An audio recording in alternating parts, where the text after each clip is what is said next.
지난주에 함께 묵상했는데요. 18장 전체는 한 가지 속담을 중심으로 하나님의 말씀을 대언하는 에스겔 선지자의 선포입니다. 우리가 18장 2절 말씀으로 시작하는데요. 2절 말씀 이렇게 말씀하세요. 너희가 이스라엘 땅에 관한 속담에 이르기를 아버지가 신포도를 먹었으므로 그의 아들의 이가 시다고 함은 어찌 됨이냐. 하나님께서 에스겔을 통해서 되묻고 계신 거예요. 너희들이 지금 속담을 하고 있는데 그 속담은 아버지가 신포도를 먹었는데 아들의 이가 시다라는 속담을 너희가 진실하게 믿고 또 그 속담을 성경의 진리처럼 받아들이고 있는데 그것이 무슨 말이냐 이렇게 따지시는 거예요. 우리 너무 간단한 말씀이죠. 그러나 이스라엘에게 이렇게 말씀하시는 의미는 이것입니다. 우리 조상들이 이스라엘이 이렇게 말하고 있는 거예요. 우리 조상들이 하나님께 범죄하였습니다. 결과 그들의 후손인 우리가 그 값을 지불하고 있습니다. 이것이 세상에 불변하는 이치요. 그래서 우리는 억울하지만 아무런 조치도 취할 수 없고 이 포로의 고난을 꼼짝없이 여기서 당하고 있습니다. 이런 논리예요. 그것은 그냥 평범한 불평이나 어떤 환경을 탓하는 모습으로만 우리가 볼 수 있겠으나 그렇지 않습니다. 그것은 그들 나름대로 자신의 신학을 세운 거예요. 신학을. 그 시대의 거짓 선지자들에 의해서 그들이 물들어 있는 것이요. 그들이 우리 조상이 범한 죄로 우리가 지금 고난당하고 있으나 하나님께서는 우리를 곧 돌이켜 주실 것입니다. 이렇게 믿고 있는 거예요. 그들의 잘못된 신앙인 것이죠. 이러한 모습은 포로로 끌려가서 지금 에스겔과 함께 있는 그들이나 요행이 포로는 면했으나 그 땅에 남아있는 그들도 똑같이 생각하고 있었어요. 그래서 예레미야서 31장 29절로 30절에 예레미야 선지자께서 이렇게 말씀하세요. 그때 그들이 말하기를 다시는 아버지가 신포도를 먹었으므로 그들의 이가 시다 하지 아니하겠고 신포도를 먹는 자마다 그의 이가 신 것 같이 누구나 자기의 죄악으로 말미암아 죽으리라. 이렇게 말씀하세요. 그러니까 중요한 것은 그들이 회복되어질 때 해야 아버지가 신포도를 먹었는데 어찌 그 아들의 이가 시겠는가라고 말하게 될 것을 예언하시는 거예요. 그러니까 예레미야 선지자 당시에도 그 포로되어서 끌려가지 않은 그들 사이에도 계속되는 하나의 그들만의 신학이 있었어요. 그것은 무엇이냐면 우리는 억울해. 우리는 왜 이렇게 고난이 많은 거야? 우리의 조상들로 인해서 이렇게 됐지. 그러나 하나님께서 언제든지 이 고난을 반드시 걷어가 주실 거야. 이런 기대감을 가지고 살고 있었다는 것이죠. 우리의 삶 속에서 우리의 환경이나 우리의 여건을 탓하고 불평하는 우리의 삶의 모습과 별반 다르지 않습니다. 여러분, 이것은 오늘날도 우리도 이런 신학 가운데 잡혀 있습니다. 오늘날도 우리도 이런 신학들 속에서 사실은 무의식 중에 세뇌당하고 있어요. 여러분, 우리 모든 설교를 한번 들어보십시오. 하나님의 말씀은 분명히 살아있는데 하나님의 말씀을 전할 때는 어떻게 되냐면 저도 그런 유혹을 늘 받는 거예요. 기승전 복. 기승전 기복인 거예요. 어떠한 말씀이나 어떠한 경우에도 결국 결론은 그냥 기복적인 내용 외에는 없다는 것입니다. 하나님의 경고, 하나님께서 우리에게 긴장을 주시는 심판의 예언, 이런 말씀이 우리에게 너무 없다는 것입니다. 그래서 항상 기승전 기복이라는 그러한 설교만 우리가 익숙하고 그러한 설교를 들어왔기 때문에 그 외에는 설교로 인정하지조차 않아요. 하나님의 말씀이라고 여기질 않는 거예요. 그래서 하나님은 오직 사랑이십니다. 외에는 알고 있는 게 없는 거예요. 성경의 말씀에 대해서 귀를 닫고 눈을 감고 그리고 어떤 말을 들어도 마땅히 당시의 종교 지도자들이 주장하는 식의 어떤 사고의 틀에 우리가 갇혀버릴 수 있다는 것이죠. 이런 속담은 하나님의 말씀과 정면으로 배치하는 것입니다. 하나님께서 우리에게 주시는 가치로운 삶을 부정하는 것입니다. 여러분, 그것은 우리의 죄성 때문에 그렇습니다. 우리의 환경을 탓하고 우리의 시대를 탓하고, 그것은 우리가 죄로 인해서 그 죄성에 붙들려서 한치도 꼼짝하지 못하고 있다는 증거요, 방증인 것입니다. 여러분, 우리가 아담의 근성을 가지고 있어요. 아담의 근성. 자, 아담이 하나님 앞에 범죄했을 때 하나님 앞에 처음 한 말이 이겁니다. 창세기 3장 12절, 아담이 이르되 하나님이 주셔서 나와 함께 하신 그 여자가 그 나무 열매를 내게 주므로 내가 먹었나이다.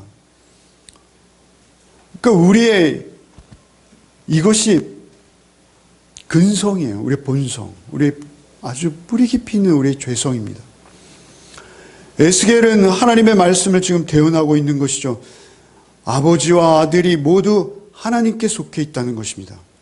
아버지도 하나의 독립된 인격으로 각자 오늘 현재 지금 이 시간 속에 하나님 앞에 서 있는 것이요, 아들도 역시 그렇게 서 있다는 것입니다.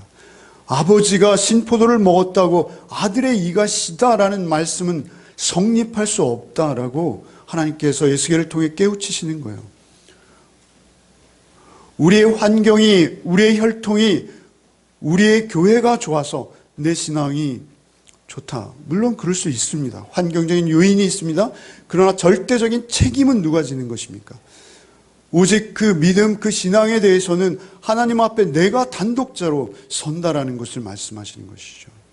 그리고 그러한 영향이 반드시 그의 구원과 연결되어지지 않는다는 것입니다. 여러분, 그것은 이스라엘의 역사 속에서 잘 알고 있는 거예요. 지금 그들이 여호아하스 때 끌려왔어요. 여호아하스, 여호야김, 시드기야, 이 마지막 유다의 네 왕들 모두 악하기 그지없습니다. 악하기 이를 데 없습니다. 자신의 탐욕과 이기적인 욕심을 만족시키기 위해서 백성들을 날마다 압제하고 착취하고, 그리고 오히려 건설이나 큰 공사에 힘을 기울이느라 그들의 비명을 듣지 않고 외면하는 것이죠. 그러한 이스라엘의 상황을 하나님께서는 경고하시는 것이죠. 그런데 그 아비는 누구입니까? 여러분, 여호야아스, 여호야긴, 시드기야 모두 그들의 아비는 요시야입니다. 요시야는 남유다의 3명의 가장 선한 왕을 꼽으라 하면 그 중에 꼽힐 정도로 의로운 왕입니다. 의로운 왕이에요. 그런데 그 아들들은 그 아비와 전혀 상관이 없다라는 것이죠. 그런가 하면 그 요시야의 아비는 누구입니까? 므낫세입니다. 므낫세는 그 아들을 불 가운데 내어줄 만큼 자기의 탐욕을 위해서는 자기 주변의 모든 것을 희생할 수 있는 그러한 이스라엘의 가장 악한 왕을 한 명만 꼽아라 하면 므낫세예요.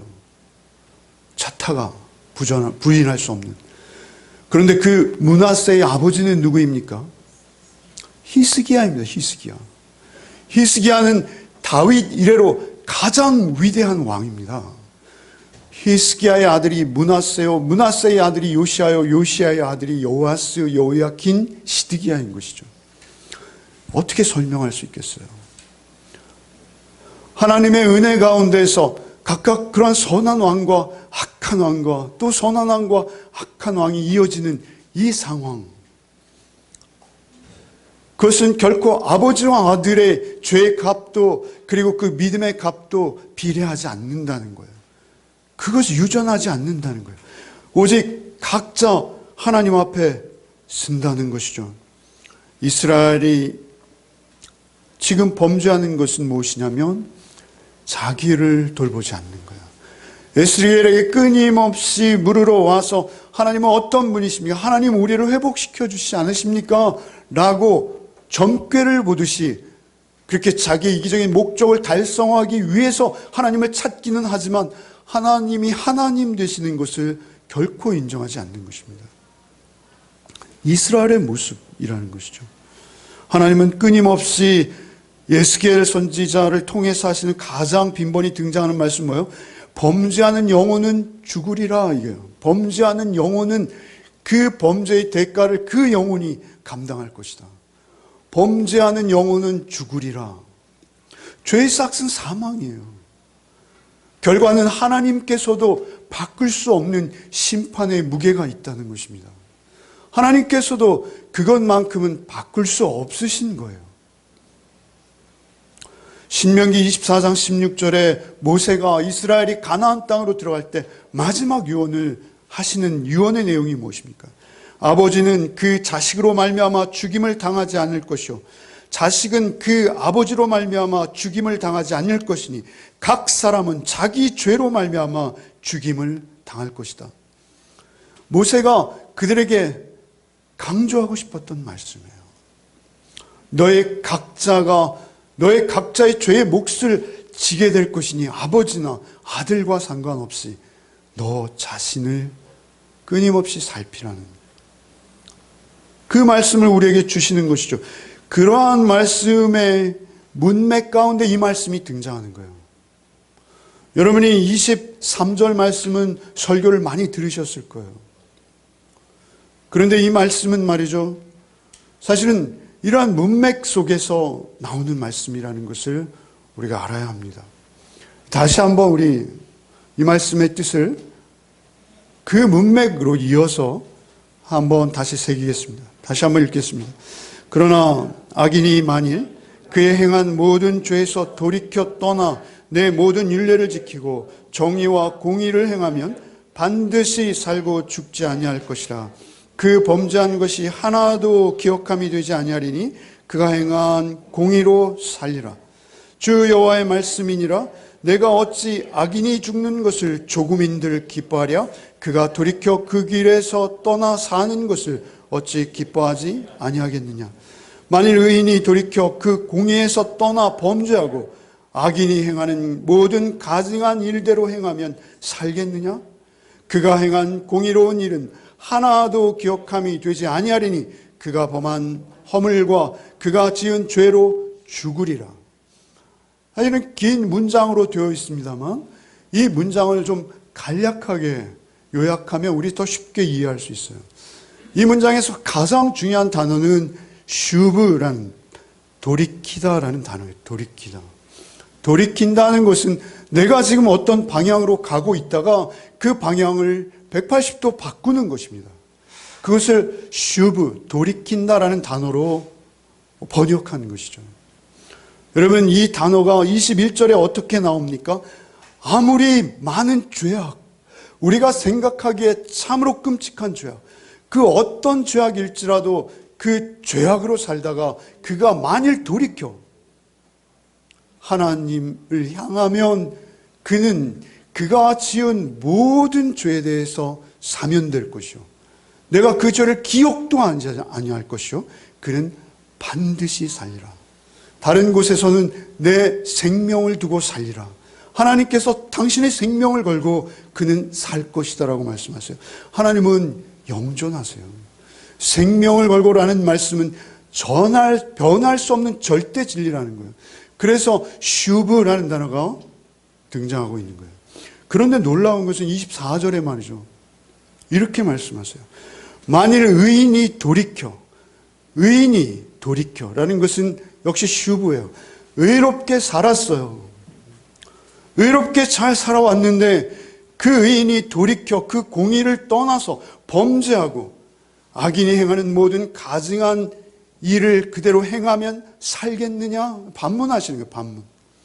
그 행한 공의로운 일은 하나도 기억함이 되지 아니하리니 그가 범한 허물과 죄로 죽으리라. 그가 엄청나게 의로운 일을 했다 하더라도, 그가 어떠한 의로운 일을 했다 하더라도 그것은 꽝이라는 거예요. 아무 쓸데없는 짓이라는 거예요. 그것은 하나님께서 어떠한 의로움도 기억지 않으시겠다는 거예요. 그리고 오직 그가 행한 죄와 허물로 그는 반드시 죽을 것이다. 반드시 죽을 것이다. 여러분, 이런 말씀은 익숙하지 않으시죠? 여러분, 우리가 성경을 통해서 많은 교훈을 받습니다만 의인이 이토록 죽음에 이른다라는 말씀은 잘 묵상하지 않죠. 그러나 사실은 이 말씀 가운데 우리에게 더 중요한 교훈의 핵심이 있는 것입니다. 여러분, 우리가 결국 우리의 마지막 모습에 의해서 하나님의 심판대 앞에 서고 그것으로, 그 근거로 우리는 판단받는다는 것입니다. 베드로가 아무리 예수님을 3번씩 부인해도, 바울 사도가 예수 믿는 자를 잡아다가 죽여도, 심지어는 몸을 파는 막달라 마리아일지라도, 여러분, 그런 인물들이 오늘날 우리 한국교회에 들어온다면 아마 정죄의 대상, 따돌림의 대상일 것이죠. 그러나 하나님께서는 오히려 그들을 구원하시는 것입니다. 그런가 하면 자기는 스스로 절대의라고 여겼던 자들, 그러나 하나님의 의를 배반한 자들입니다. 하나님의 의를 떠난 자들이에요. 방향을 바꾼 거예요. 돌이킨 거예요. 여러분, 우리는 일제 36년을 지냈습니다. 처음에는 독립운동을 했으나 나중에는 친일파가 되는 사람이 있습니다. 우리가 잘 아는 사람들 있지 않습니까? 김한란, 서정주, 우리가 잘 아는 유명한 사람들입니다. 그러나 그들의 행각이 드러나자 우린 놀라는 것이죠.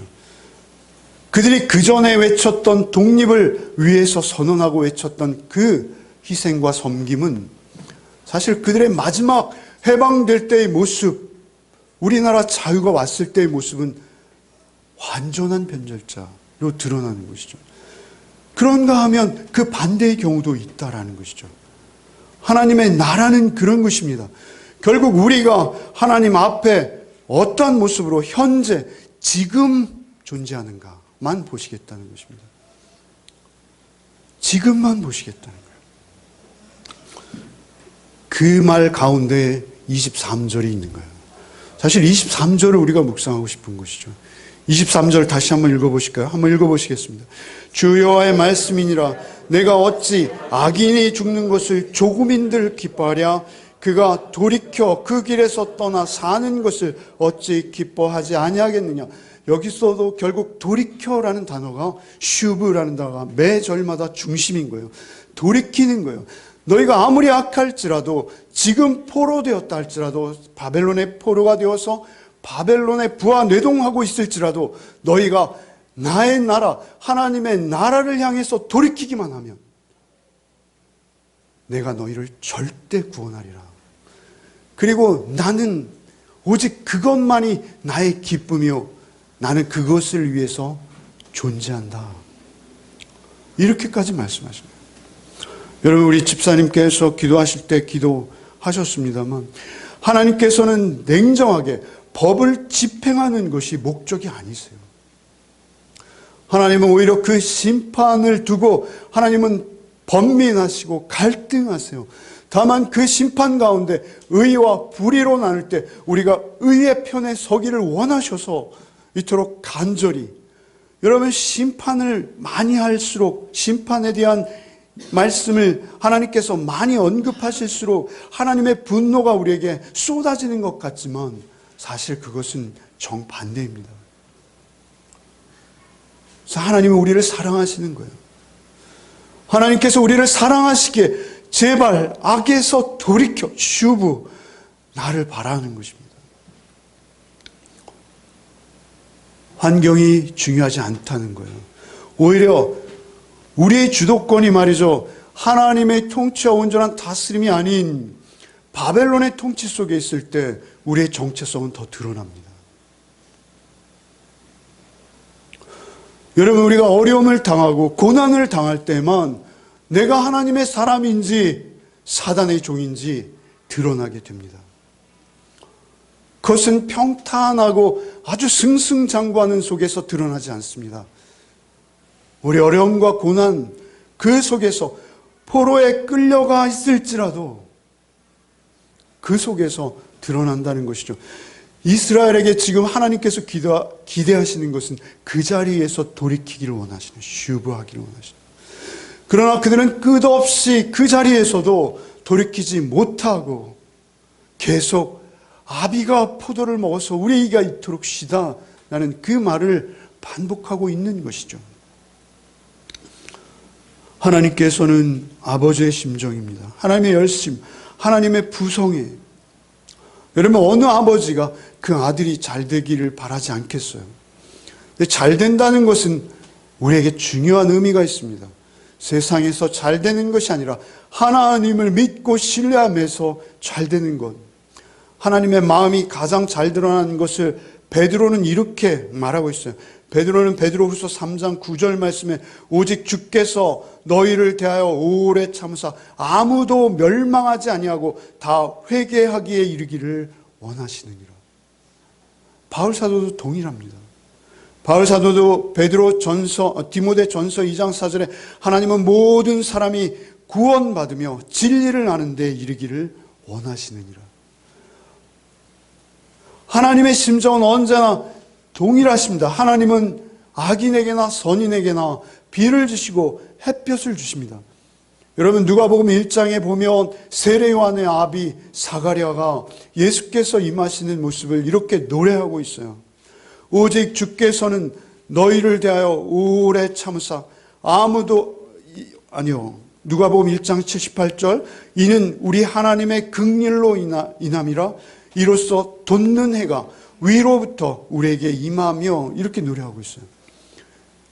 주님의 사랑은요, 주님의 우리를 향한 마음은요, 우리 모두에게 사실 현대를 사는 우리 모두에게 비춰졌어요.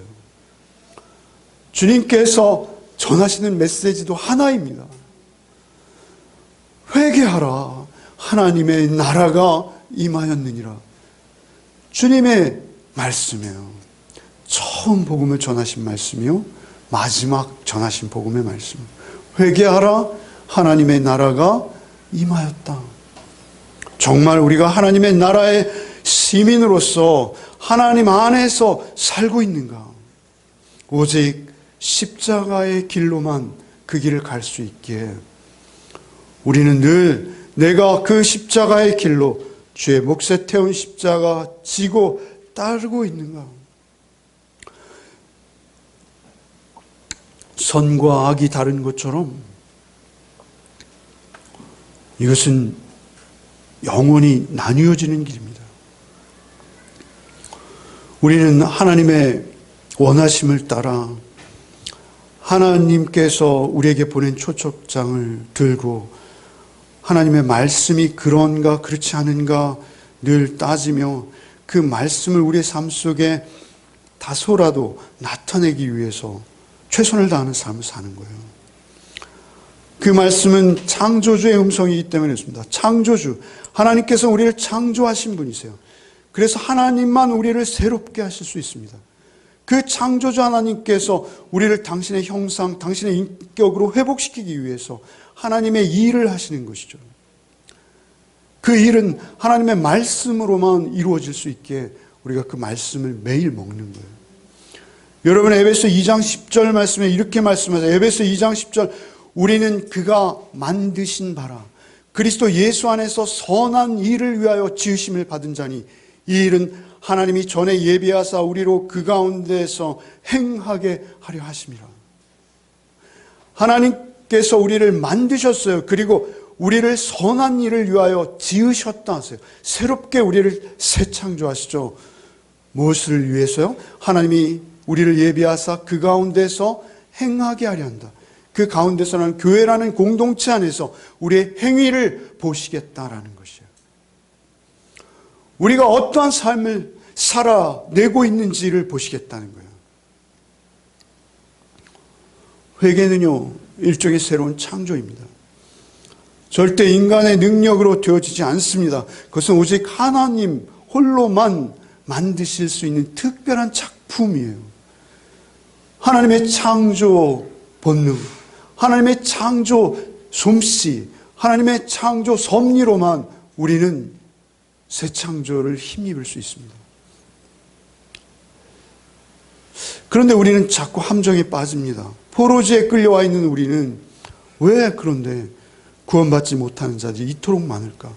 왜 거짓 사도들, 거짓 선지자를 따르는 자들은 이토록 많고 회개하게 이르기를 하나님이 원하시는데도 저 많은 사람들이 멸망의 길로 가고 있는가? 이 시험을 들 수 있어요. 디모데나 베드로가 말했듯이 모든 사람이 구원 얻기로 하시면 될 거 아닙니까? 전능하신 하나님, 우리 이렇게 생각할 수 있어요. 자유주의자들이 하는 말이에요. 그들은 지옥이 없다라고 말합니다. 하나님의 성품이 사랑이시고 모든 사람이 구원받기 원하시기 때문에 지옥 같은 건 없다는 거예요. 바로 이러한 성경 구절들, 오늘 제가 읽어드린 베드로나 디모데의 말, 바울 사도의 말, 그 말을 인용해서 자유주의자들은 지옥의 실체를 부정합니다. 그런데 우리는 그럴 수 없습니다. 우리는 다릅니다. 우리는 그 말씀의 실체를 경험했기 때문에 그 경험으로 인해서 우리는 그 말씀이 절대 성립할 수 없는 하나님의 이 많은 분량의 말씀으로 그 말씀 한마디를 부정하시는 것이라는 것을 우리는 체험적으로 알 수 있습니다. 여러분, 하나님께서 구원하신 영혼, 그 영혼이 확신하는 바 하나는 무엇이냐면요, 하나님께서 그 구원하신 영혼에게 허락하신 신비한 이해심 같은 게 있다는 거예요. 그 신비한 이해심은 말이죠, 우리의 이성으로는 설명할 수 없어요.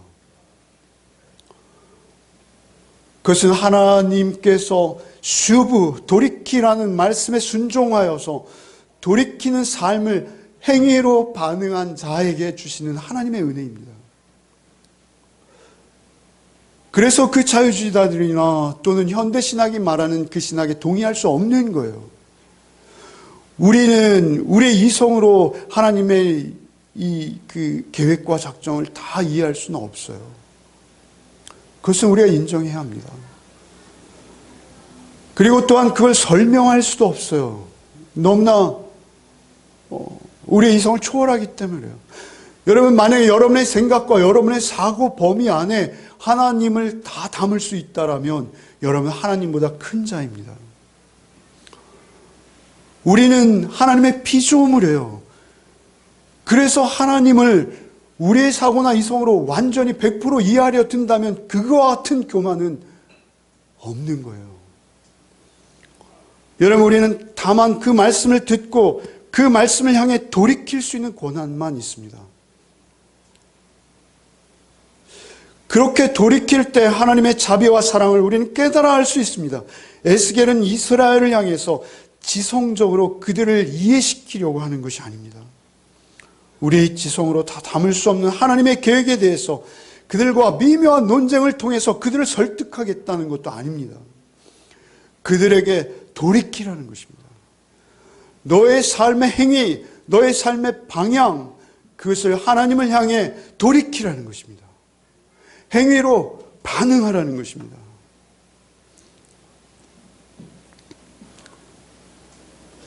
우리가 하나님 말씀에 대해서 세심하게 주목하고 그것이 그런가 아닌가 생각해 보는 것 귀합니다. 그러나 더 중요한 것은 그 말씀에 순종으로 결단하고 돌이키는 우리의 몸짓, 작은 몸짓일지라도 그 몸짓을 하나님은 기다리시는 거예요. 여러분, 율법과 예언을 통해서도, 구약의 율법과 예언을 통해서도 여러분 하나님께서 그들을 부르시는 음성을 그들을 들을 수 있습니다. 오직 우리를 회개에 이르게 하시고 우리가 회개에 이르면 하나님께서 그 구원의 소망의 약속을 확신할 수 있도록 우리에게 찾아오십니다. 우리에게 찾아오시고 우리의 경험을 통해서 그 사실을 더 깊이 알아가며 하나님과 교제하며 동행하는 삶을 살 수 있도록 우리를 인도하십니다. 그것이 성경의 약속이에요. 나 같은 죄인도 하나님께서 돌이키게 하신다는 것입니다. 예외 없이 용서하시고 돌이키기만 하면 그 사죄의 은총과 확신도 주시겠다는 거예요.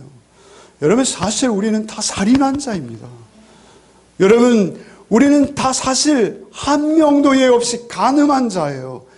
그러나 하나님께서 우리가 돌이키기만 하면 하나님께서는 우리의 모든 과거의 죄를 모두 기억지도 아니하시고 우리를 의롭다 인정해 주시기로 하신 거예요.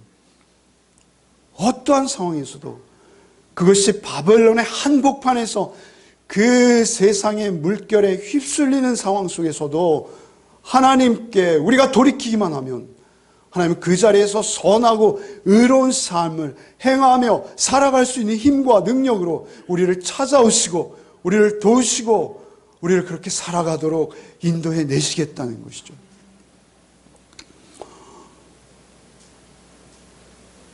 여러분, 우리의 이성을 뛰어넘는 하나님의 놀라운 개입을 우리는 우리 성도들 사이에서도 목격하기도 해요.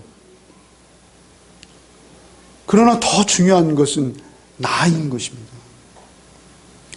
나인 거예요. 에스겔이 저들을 초청하는 것이죠.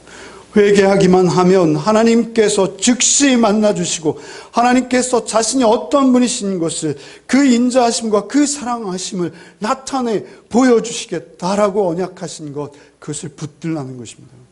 그것을 향해 돌이키라는 것입니다. 이 말씀은 31절과 31절 이하 32절에 잘 정리되어 있어요. 여러분, 오늘 본문이 있는 18장 31절 32절 한번 같이 읽어보겠습니다. 같이 읽겠습니다. 너희는 너희가 범한 모든 죄악을 버리고 마음과 영을 새롭게 할지어다. 이스라엘 족속아, 너희가 어찌하여 죽고자 하느냐? 주 여호와의 말씀이니라. 죽은 자가 죽는 것도 내가 기뻐하지 아니하노니 너희는 스스로 돌이키고 돌이키고 살지니라. 돌이켜야 되는 거예요. 그러면 우리의 마음과 영이 새로움을 입게 되는 것이죠. 우리의 마음과 영이 그전에는 경험해 보지 못했던, 사실은 이 말씀은 에스겔 전체를 관통하는 말씀이에요. 여러분, 우리가 지난주에 묵상한 본문 말씀은 에스겔 11장 19절, 내가 그들에게 한 마음을 주고 그 속에 새 영을 주며 그 몸에서 돌 같은 마음을 제거하고 살처럼 부드러운 마음을 주어서. 이 말씀은 기억 안 나지만 여러분, 제가 우리 지혜의 피부를 말한 것은 기억하시죠? 우리에게 새로운 마음, 부드러운 마음, 그전에는 없었던 마음, 전혀 상상하지도 못했고 경험해보지도 못했던 그 마음을 주시겠다는 거예요. 이 말씀은 에스겔 36장에 에스겔의 결론으로 다가갈 때 다시 등장하고 있어요. 말씀드렸다시피 에스겔서 36장 26절, 또 새 영을 너희 속에 두며 내 마음을 너희에게 주되 너희 육신에서 굳은 마음을 제거하고 부드러운 마음을 줄 것이며, 동일한 말씀을 계속 반복하시는 거예요. 여러분, 설교는 그런 것입니다. 하나님 말씀은 계속 동일해요. 어제나 오늘이나 내일이나 언제나 변함없이 우리를 살아계신 하나님 앞으로 돌이키기 위한 그 말씀 외에는 성경에 기록되어 있지 않습니다. 여러분, 오직 그 하나님을 향해서 우리가 부드러운 마음, 새 마음, 하나님께서 주시는 마음으로 우리가 돌이켜야 되는 것이죠. 신약에서도 동일해요. 요한복음 16장 8절 말씀, 그가 와서 죄에 대해서, 의에 대해서, 심판에 대해서 세상을 책망하시라. 그는 성령을 말씀하시는 거예요. 보혜사를 말씀하시면서 보혜사를 설명하시다가 이 말씀하시는 거예요. 그가 너에게 새 영, 그 부드러운 마음이 너에게 임하면 죄에 대해서, 의에 대해서, 심판에 대해서 알게 하실 것이다. 내가 죄인인 것과 내게 의가 없는 것과 하나님의 심판이 내 앞에 있는 것을 알게 하시겠다는 거예요.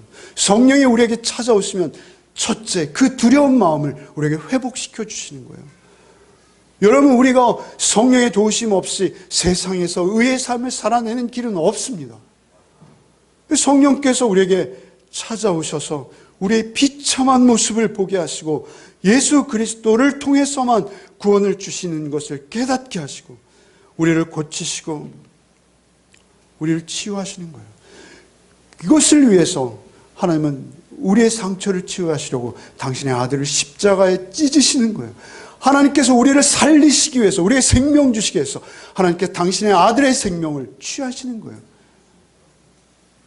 하나님께서 우리를 구원하시기 원하시는 마음, 그 간절함, 하나님의 열심은 십자가로만 우리에게 증명되는 거예요.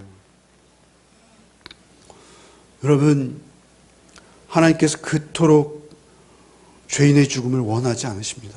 하나님은 우리를 차별하지 않으시고 우리의 초청장을 보내 우리에게 하나님의 영원한 나라의 삶을 주시기 원하신다는 것이죠.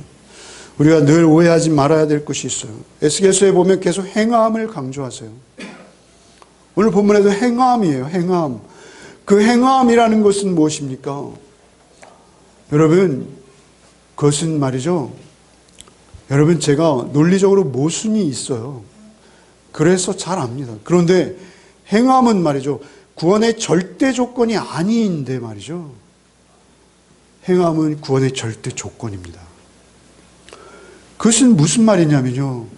여러분, 우리가 행함으로 구원받지 않습니다. 그러나 우리에게 새 영이 주어지고 하나님을 향해서 슈브, 그 삶을 돌이킨 자에게는 반드시 행함이 동반되는 거예요. 우리의 말과 이론으로만 하는 복음은 우리에게 설득력이 없습니다. 아무리 세상적으로 큰 업적을 이루고 큰 교회를 세우고 사람들을 구름대같이 모았다 하더라도 여러분, 그것이 하나님의 순전한 그 마음의 동기에서 비롯되어진 것이 아니라면 그것은 그 정체가 반드시 탄로나게 되어 있는 것이요, 그것은 처음부터 다른 겁니다. 불의와 의가 만나거나 합해질 수 없듯이 불의는 불의이고 의는 의인 거예요. 하나님께서 불의한 자를 하나님의 나라에 들이시지 않으시고 하나님께서 의로운 자를 결코 지옥에 버리지 않으신다는 거예요. 하나님은 오직 의로운 자는 의롭다 인정하시고 불의한 자는 불의하다 인정하시는 거예요. 그래서 하나님이신 거예요. 여러분, 그 하나님 앞에서 우리가 단독자로 서야 됩니다. 의와 불의는 생명과 죽음을 나누기 때문에 그렇습니다. 의는 생명이요 불의는 죽음이에요. 너무나 단순한 공식이에요. 의의 결과가 생명이요 불의의 결과가 죽음인 것을 부정할 수 있는 자는 없어요. 하나님도 부정하지 못한다라고 말씀하시는 거예요. 그래서 하나님께서는 우리가 돌이키기를 원하시는 거예요. 우리가 살기를 원하시는 거예요. 그 심판대 앞에서 하나님께 절대적으로 구원 얻는 것, 그것을 하나님은 기뻐하시는 거예요. 의는 말이죠, 결국 한 가지로 설명될 수밖에 없어요. 의는 하나님과의 관계인 거예요. 관계. 우리의 입술로 하나님을 고백하는 것이 아니라요, 우리의 마음과 영, 지금 여기서 말씀하신 그 영으로 하나님을 고백한 자는 그 존재가 말이죠, 그 존재가 하나님의 의의 행위로 드러나는 거예요. 그래서 행위가 구원의 조건이다라고도 말할 수 있는 거예요. 행위로 구원받을 수는 없으나 행위는 구원의 조건입니다. 우리의 행위는 우리의 존재를 드러내기 때문에 그렇습니다. 아무리 은혜 받았다라고 또 하나님의 의의 도를 깨달았다 하고 복음을 내가 이제 이해했다라고 해도 그 사람의 삶이 여전히 불의하고 여전히 불의의 편에 기생하며 그 이익을 편취하려는 삶, 하나님은 그러한 삶을 용납하지 않으십니다. 속지 않으십니다. 하나님은 우리에게 만홀의 여김을 당하지 않으십니다. 우리를 유리처럼 투명하게 보십니다. 사람은 속일 수 있으나. 그래서 우리는 늘 말씀드리는 거예요. 우리가 교회에 등록 카드를 낸다 해서 절대 구원이 아니라는 것입니다. 우리의 구원은 오직 하나님의 심판대 앞에서 갈리는 거예요. 의의 행위와 불의한 행위로. 여러분의 행위를 돌아보십시오. 여러분의 삶에서 여러분의 행위로 인해서 여러분의 주변에 미치는 영향들을 돌아보십시오. 그리고 기도하셔야 돼요. 우리의 존재가 나를 증명하기 때문에 그렇습니다. 여기에 가증한 것을 행한다 이렇게 말하죠. 가증한 것. 의로웠던 자가 불의로 돌았으면 가증한 것을 해요. 그 가증한 것은 우상을 말하는 거예요. 우상 숭배. 그것은 무엇입니까? 하나님의 나라, 하나님의 편이 아니라 우상의 편에 서는 거예요. 여러분, 누구에게 충성을 한다는 것은 그의 인격을 닮아서 그 삶의 행위가 그를 닮는다는 것을 말하는 거예요. 그 삶의 노선이 그를 쫓아간다는 것을 말하는 거예요. 그런데 어떠한 배도한 자들이 있다라는 거예요. 그들이 의의 편에 속한 듯하나 그 마음과 영은 악의 편에 다 빼앗겨서 말하는 바는 의로운 듯하나 그 행위는 불의를 걷고 있는 것이죠. 우리가 너무나 뻔히 보이는 거예요. 우리 인간의 눈에도 보이는 거예요. 하물며 하나님의 눈에 그것이 보이지 않겠습니까? 하나님은 우리가 어떤 특정 집단에 속하는 것을 말씀하시는 것이 아니라 어떤 사회와 어떤 사회 분위기 환경 속에서도 네 자신이 심지어는 포로된 지난주에도 예화로 드렸던 말씀이에요. 그 포로된 가운데에서 다니엘의 세 친구들을 보시라는 것이죠. 우리의 환경이나 우리의 여건이 중요한 게 아니라는 거예요. 내가 중요하다는 거예요. 내가 포로제에 끌려와 있을지만 하나님께서 연단하는 그 연단을 통해서 그 고난을 감내하면서도 하나님의 의의 절개를 버리지 아니하고 하나님께 온전히 충성할 수 있도록 여러분 기도하셔야 되는 거예요. 여러분 성령의 도우심을 구하셔야 되는 거예요. 하나님께 더 가까이 나가기 위해서, 하나님의 요구에 더 순종하기 위해서, 하나님께서 즐거워하시는 삶을 살기 위해서 우리가 포로지에서도 우리의 몸부림을 멈추지 않는 거예요. 하나님과 우리의 마음이 끊어지지 않았다면, 우리가 살아있다면 우리는 반드시 하나님의 의를 쫓아 살게 되는 것이죠. 여러분 신명기 30장 20절 이하의 말씀, 내 하나님 여호와를 사랑하고 그의 말씀을 청종하며 또 그를 의지하라. 그가 내 생명이시요 내 장수이시니 여호와께서 내 조상 아브라함과 이삭과 야곱에게 주리라 맹세하신 땅에 내가 거주하리라. 그 땅은 이스라엘의 물리적 땅, 지역을 말하는 것이 아니라 하나님의 통치와 다스림이 있는 하나님의 나라를 말하는 거예요. 여러분 우리가 하나님을 사랑하고 그 말씀을 청종하며, 청종한다는 잘 듣고 순종하는 삶으로 나의 삶의 방향을 늘 돌이키는 거예요. 여러분 그래서 어떤 단편적인 하나의 몸짓이 이걸 결정하는 것은 절대 아닙니다. 그건 유치한 거예요. 하나님은 그렇게 속지 않으세요. 하나님은 우리의 존재를 보시고 그 존재가 배출해 내는 삶을 전체적으로 보세요. 구원의 길은 무엇입니까? 창세기 6장 9절에 노아를 이렇게 말씀하세요. 노아의 족본이라 노아는 의인이요 당대의 완전한 자라. 그는 하나님과 동행하였으며. 노아는 구원 받았는데도요. 그 뭐예요? 포도주. 아시잖아요. 그죠? 왜 그런 일이 있어요? 그가 율법을 완전히 지킨 게 아니에요. 그는 술 취했습니다. 그러나 그의 삶은 120년 동안 하나님 말씀에 순종해서 어리석다는 비난과 세상 전체의 따돌림을 의식하면서도 그 방주짓기를 멈추지 않은 거예요. 그걸 의롭다 하는 거예요. 노아는 당대의 의인이다 이렇게 말씀하신 거예요. 여러분 베드로는 이렇게 말해요. 베드로후서 2장 7절에 무법한 자들의 음란한 행실로 말미암아 고통당하는 의로운 롯을 건지셨으니, 롯 있잖아요. 소돔과 고모라가 망할 때 살아난 롯, 그를 베드로는요 의롭다 이렇게 말씀하세요. 여러분, 롯이 의롭습니까? 노아만 술 취했나요? 롯도 술 취하지 않습니까? 술 취한 것까지는 용서가 됩니다. 그 이후에 일어난 일은 말하기도 끔찍할 지경입니다. 그럼에도 불구하고 하나님은 그를 의롭다 하십니다. 그러니까 하나님의 의의 기준, 하나님의 절대의의 판단은 우리의 율법의 한 조항을 가지고 율법의 바리새인과 서기관들처럼 그렇게 문자적으로 따지는 하나님 아니세요. 그렇다면 우리가 구원받을 자 없죠. 여러분의 진심과 전심이 누구에게 속했는가? 누구와 연결되어 있는가? 여러분이 여러분의 삶의 방향을 어디에 맞추고 있는가?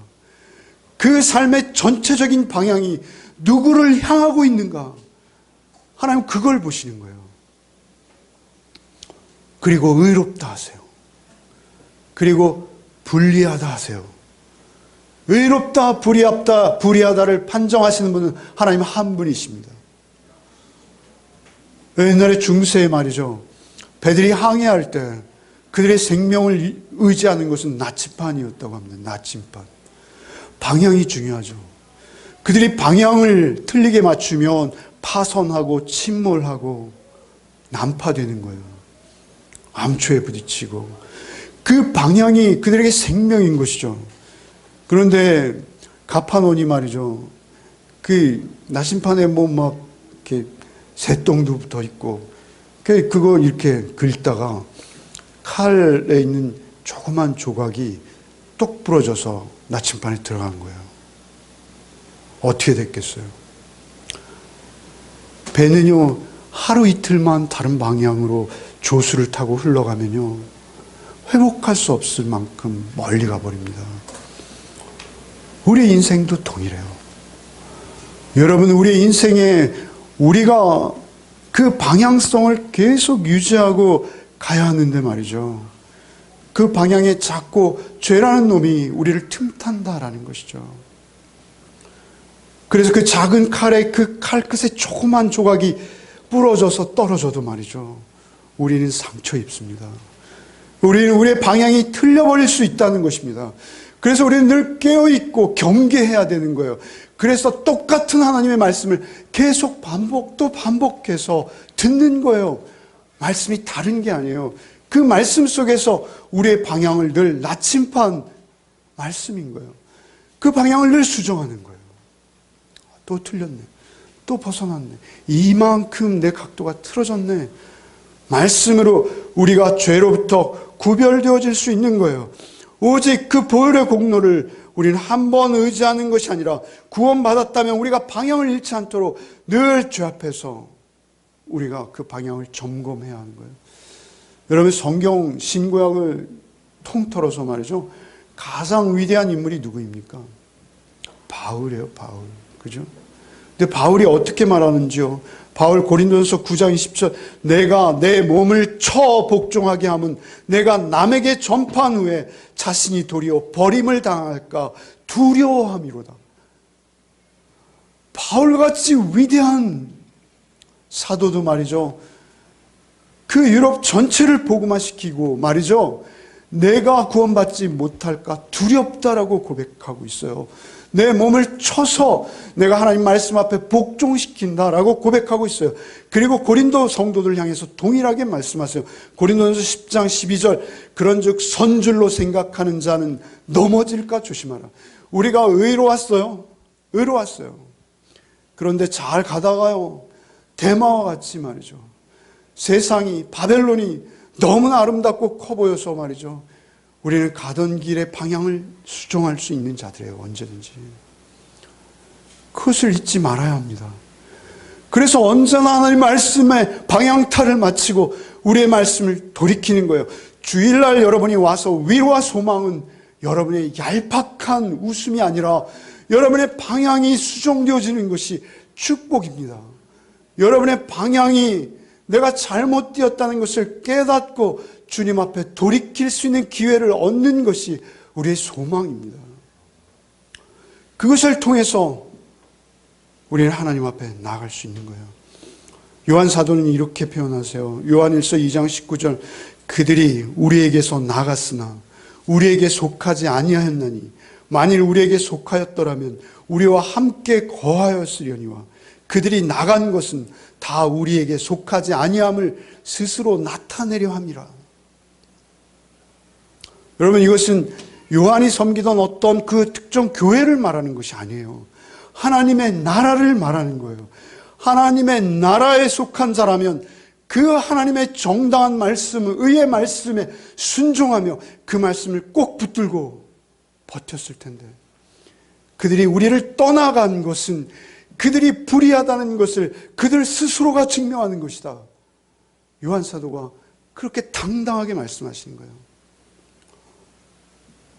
여러분, 저는 그 타이타닉이라는 영화 있잖아요. 그 영화에 보면 그 배가 가라앉을 때 말이죠, 그 앞에 어떤 한 성직자가 서 있고 그 성직자들을 붙들고 그 밑으로 쭉 서는 사람들을 보죠. 그분이 어떤 분인지는 모르겠습니다만 그 생애를 끝내는 그 마지막 시간에 주님을 향해서 돌이키는 것, 그것이 가장 큰 복입니다. 여러분, 우리는 늘 우리의 생명이 이제 다는구나 라고 느끼는 그 순간에 여러분 주님을 보실 수 있어야 돼요. 그런데 그것은 어느 날 갑자기 되지 않는다는 거예요. 어느 날 갑자기 되지 않는다는 거예요. 여러분의 인생의 생애의 전체 방향이 하나님의 절대 공의와 절대 정의, 하나님의 의와 사랑이세요. 늘 말씀드리는 의가 먼저이세요. 그 하나님의 의의 방향에 여러분의 삶에 맞춰져 있는지를 점검하시고 예수의 피를 의지하는 거예요. 여러분의 삶의 마지막 순간에. 저는 참 무서운 얘기를 이렇게 예의 없이 해서 죄송합니다만, 우리의 인생이 언제 우리의 인생이 주님 만나는 날을 맞을지 몰라요. 아무도 몰라요. 아무도 몰라요. 우리는 잘 알지 않습니까? 그 인생의 마지막 순간에 성경은 이렇게 우리에게 말씀하세요. 로마서 14장 10절, 내가 어찌하여 내 형제를 비판하느냐, 어찌하여 내 형제를 업신여기느냐, 우리가 다 하나님의 심판대 앞에 서리라. 하나님의 심판대라고 말씀해요. 하나님의 심판대. 고린도후서 5장 10절 말씀에 또 이렇게 말씀하세요. 우리가 다 반드시 그리스도의 심판대 앞에 나타나게 되어 각각 선악간에 그 몸으로 행한 것을 따라 받으려 함이라. 하나님의 심판대도 있고요, 성경에는 그리스도의 심판대도 있어요. 다른 자리가 아니에요.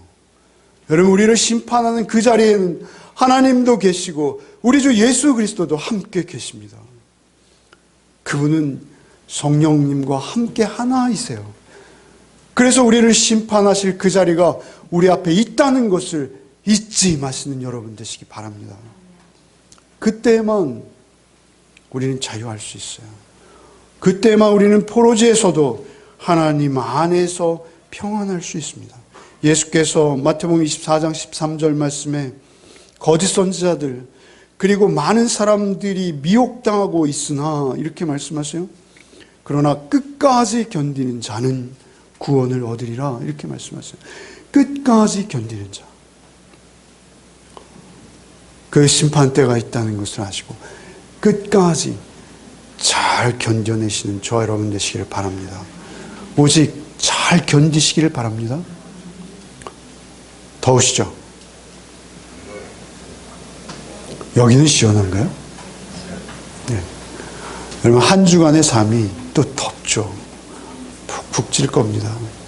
그러나 그 더위 속에서도 여러분 하나님의 심판대를 기억하십시오.